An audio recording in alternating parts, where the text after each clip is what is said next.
Жалал-Абад шаарындагы Жанетта тамактануучу жайында жүз берген бул кырсыкты ошол жердеги адамдар телефондоруна тасмага түшүрүп алышкан.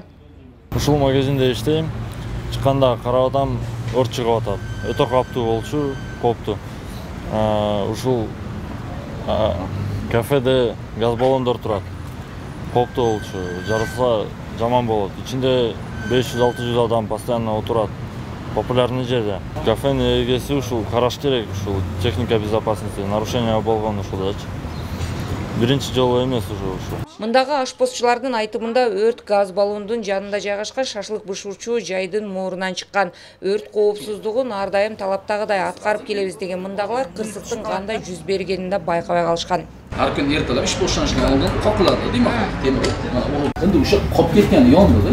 Gaz ballondoруңар кайерде турат эле? Gaz ballon orqada, Бул жакта, Өрт чыккан тууралуу кабар түшкөн соң өрткө каршы кызматынын ыкчам аракети менен тилсиз жоо учурунда өчүрүлдү.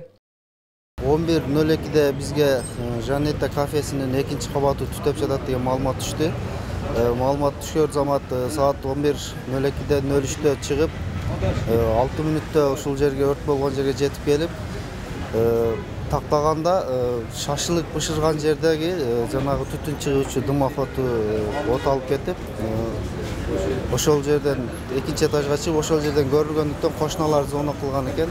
Кошуналар зона кылып, азыр учурда өрт толугу менен өчүрүлүп, текшерилип, бардыгы жакшы. Эң башкысы аптаптуу ысык күндөрдө өрт чыгуу коркунучу күч болот. Мына ошондуктан да тийиштүү кызматтар бул багытта текшерүү иштерин жандандырууну колго алмай болушту. Маалыматка ылайык, Жалал-Абад облусунун аймагында ушул жылдын 6 айында эле 175 өрт кырсыгы катталган. Материалдык чыгым 34 миллион сомдон ашкан. Тилекке каршы андан 7 адам каза болгон.